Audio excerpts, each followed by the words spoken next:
Hey everybody, welcome back to the channel. Getting back to work on the MR2.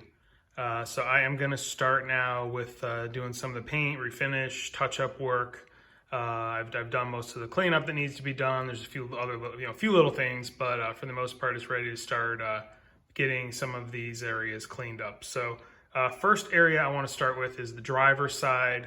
Most of the spots there, I think I'm just going to try and get with a little touch-up brush and hand paint those. And then there's the one area that I showed you previously on the front of the shock tower where it's kind of rubbed through from something rubbing up against it. So I'm going to try and feather the edges of that, put a little primer on it, and then I can overcoat it with a rattle can of the red and clean that up. So yeah, so I'm going to start getting to work on the paint. My goal with this video is by the end of this video, all of the paint work is done in the engine bay, and then I will be ready with the next video to start, tackling the brake system, things like that. So that's where we're at right now. It's going to be, little steps at a time. It's Wednesday. I'm going to be working on, each day this week a little bit after work. I'm off on Friday and then the weekend. So hopefully by the end of the weekend, I'll have a video finished and all of the refinish work will be done in the engine bay. So that being said, I'm going to go ahead and get started on the driver's side.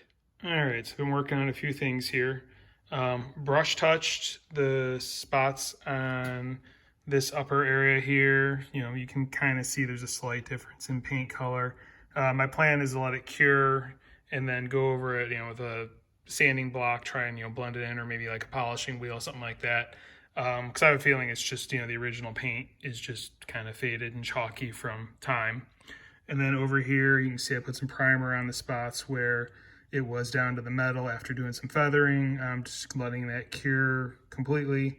And then I'll go over it, feather it a little bit more, clean it up, and I can put some actual color on it. And then other thing is along this back lip here, I did, again, brush touching because there were all kinds of scrapes and scratches along here. So I'll let that cure. I might do a little second pass at it. But, that one, it looks like it's going to blend in a little bit better. Again, I will go over it probably with, like a polishing wheel or something like that just to try and blend everything in. But that is where we are at as of right now as far as the touch-up, cleanup of the paint goes. All right, so it's now Friday morning. Last footage was from Wednesday after work. Yesterday, wasn't able to do too much. I came out here, I was able to do a little bit of masking work on both sides. Get things kind of prepped for doing some paint, but I didn't have a whole lot of time. So today I have the day off of work, so I'm going to go ahead and hopefully knock out quite a bit. First thing I really have planned is across this back rail here and on the passenger side, need to scuff things up, get them prepped for paint, and then do some final sanding where I had primered on Wednesday. And then I am thinking that I will probably try and get the red down across the back and on that side, and then try and get some primer down on the passenger side here. As far as where paint's going to be and whatnot, I did close the engine lid on it the other day, and basically the line that it comes to as far as the engine lid and what will be covered by the side blades. The side blades should cover pretty much this line here on the body on both sides. So I taped just inside of that, so the back I'll paint to that, and everything that's exposed is what's going to get painted, and that should be everything that's visible when everything's put together, and then the engine lid's up. So that should work. I got the latch off the back, so everything's cleared off the rear firewall. So yeah, so I'm gonna paint across the back there and just kind of let it blend down because the rest of it will be covered by the engine and wiring. And then on the other side, like there, I'm gonna cover just where the primer is, and go from there. So I'm gonna get to work. All right, update time. Went over the primer here, scuffed it up, went over it with a towel with some brake parts cleaner on it. So this area is prepped and ready to go. Same thing across the back rail here. Went over it with a scuff pad. You can see it's got a dull finish to it. So this is pretty much ready to go as far as putting some color down. I was slightly incorrect in my previous video or segments. I pointed to this mark here it's actually this one here is where the engine lid basically comes to. So this is kind of a good blend area. It'll be covered by the blade.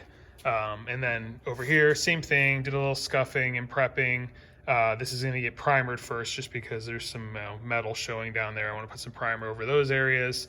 Where there's a little prop rod sticker, I put some tape over it. What I'm gonna try and do and be very careful is just kind of blend the red into the very edge of that, where there's some chipped areas. I don't know if it's gonna work out. If not, I'll figure something out. But I was trying to save that sticker. I didn't wanna tear it off or anything like that. But all this is, been scuffed up a little bit and ready to go. So next thing I'm gonna do is go get the primer, start doing some priming on this side, and then I will go ahead and put some red down across the back and on the driver's side. All right, and here we go. This is after about 3 light coats of the red, 10 minutes in between. You can see it's still flashing off and it still has to dry. But you can see I covered all the primer up, filled in where I could. That's this area. And then across the back, I did try and blend it down the firewalls because you're going to be able to look down in between the engine and the firewall. So I wanted to make sure you didn't see just dull red down there. Same thing, it's still wet, just literally finished painting the last coat. So just gotta let that flash off. So yeah, we'll see how everything dries. I'm in my garage, I have a little ceramic heater plus an overhead heater going. So trying to warm it up in here and hopefully it cures because it's only about 50 degrees outside right now.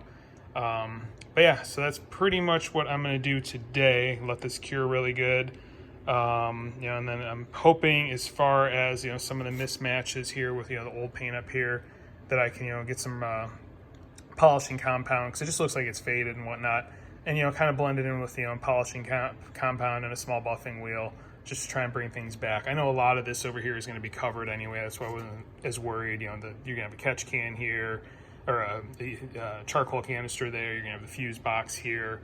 There's gonna be wiring running over here and whatnot. So, a lot of this is gonna be covered and now it's not exposed anymore. So not too worried about it, but, at least want it to look somewhat presentable.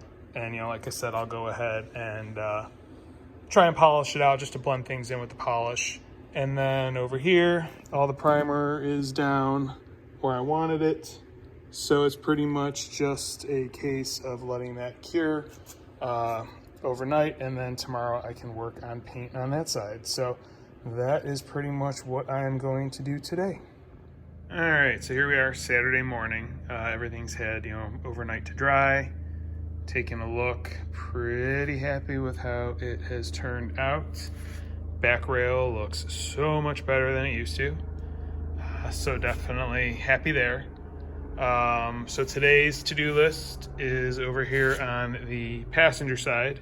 I need to go over it all with a scuff pad real quick and then clean it up with some brake cleaner and a rag, and then start putting down red paint in this area to cover up the primer and get everything all nice and cleaned up. So that's what I'm gonna do right now, start getting everything prepped and get some color laid down. All right, and here we are. This is 3 coats in, about 10 minutes between coats. Looking pretty good. Everything that's gonna be visible once the engine is in looks to have pretty good coverage on it. It's still drying, so it's extra shiny, obviously, but yeah, I think this is gonna look pretty good once I have everything installed, have the side covers on and whatnot. It'll definitely be much more presentable than it was, so pretty happy with it. I'm probably going to end the video here just because this has been kind of a boring video just doing paint work. Don't want to drag it on too long. Next video I will probably pick up with the removal of all the tape and cleaning up, seeing what kind of polishing or what I need to do just to kind of blend in some of the areas that didn't get much of the new paint to make sure it visibly looks okay. So yeah, so I think I'm going to leave it there. And then, yeah, once I'm done with cleaning this up and all the paintwork stuff, it's going to be on to the engine and transmission. I don't think I'd mentioned this previously, but I did go ahead and order titanium bolt kit from Hux for the transmission. The first thing I'm going to do with the transmission is I want to pull it apart, because when I bought the car, I was told it's got a limited slip in it. It's supposed to be a Cusco limited slip, but the person did not know which one it was. So I definitely want to pull it apart, see if I can identify what is in it. This is the best time to do it, since I'll have it out of the, or since it's out of the car, obviously. And then, the titanium bolts, I talked to Hux the other day. They should be here in a couple of weeks. He's waiting on a few items. So then I'll be able to get the transmission together. I'm going to replace the seals in it and whatnot, as far as the side seals for the axles. Swap them to the titanium bolts. I also have titanium bolts for bolting it to the engine. Just trying to do what I can to lose a little weight while I'm in here and whatnot. I think I'm going to order the 4 through bolts for the subframe. Those are pretty big, heavy bolts. I think I can get those in titanium. And then same with all the engine through bolts, which are bigger bolts, have a little bit of heft to them. I can probably get those in titanium. And titanium weighs about half of what steel does. So when all said and done, I might be able to lose a decent amount of weight just in changing over to bolts. So anyway, I am going to end this now. Next video, like I said, I'll pick up with tearing all of this cover and paper and masking off, and seeing what the final result is, and then go ahead and getting this paint cleaned up. If you're enjoying what you're watching, you want to follow along, please like, please subscribe, please hit the notification bell. And that being said, thank you for watching and have a great day.